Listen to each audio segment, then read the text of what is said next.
بسم اللہ الرحمن الرحیم۔ اللہم صلی علی محمد وعلی آل محمد۔ تمام دوستوں کو السلام علیکم۔ آج کی ویڈیو خاص حکماء حضرات کے لیے ہے۔ آج ہم بات کریں گے ضیق النفس یعنی سانس کی تنگی یعنی دمہ کے مرض پر۔ اجزاء نوٹ کرنے سے پہلے تمام دوستوں سے گزارش ہے کہ وہ میرے چینل کو سبسکرائب کر لیں تاکہ نئی آنے والی ویڈیوز آپ تک جلد از جلد پہنچ سکیں۔ ویڈیو کو لائک اور شیئر کریں۔ کوئی بات پوچھنی ہو تو کمنٹ میں یا واٹس ایپ نمبر پر آپ پوچھ سکتے ہیں۔ دوستو، یہ حکیم عبداللہ صاحب کا نسخہ ہے، نوٹ فرما لیں۔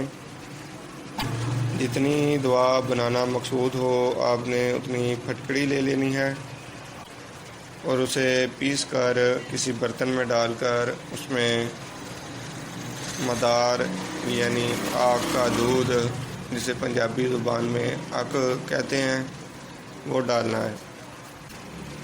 دوستو، دودھ اس قدر ڈالنا ہے کہ تمام پھٹکڑی کا صفوف اس میں بھیگ جائے۔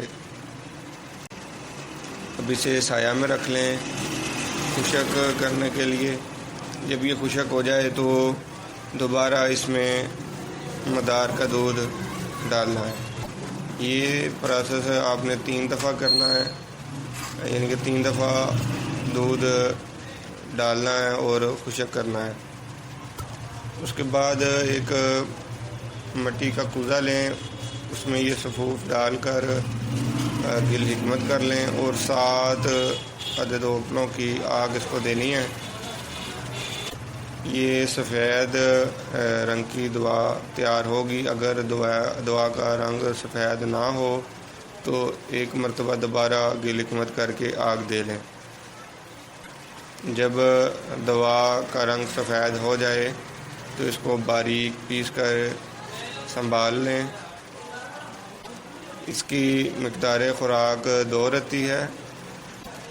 اگر دمہ تر ہو یعنی بلغم نکلتی ہو تو چینی میں، نہیں تو مکھن میں رکھ کے یہ استعمال کرنا ہے۔ اس دوا کا 15 دن تک کا استعمال بالکل کافی ہے۔ جی دوستو، تو یہ بہت مختصر لیکن بہت کمال کا نسخہ تھا جو میں نے آپ کے ساتھ شیئر کیا ہے۔ انشاءاللہ آپ بنائیں اور دعاؤں میں یاد رکھیں۔ طبیب حضرات تو خود تیار کر سکتے ہیں، عام لوگوں کے لیے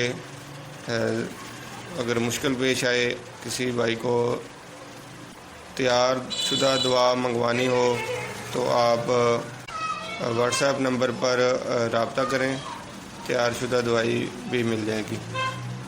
جی دوستو، تو اگلی ویڈیو تک کے لیے اللہ نے کے بعد۔ بسم اللہ۔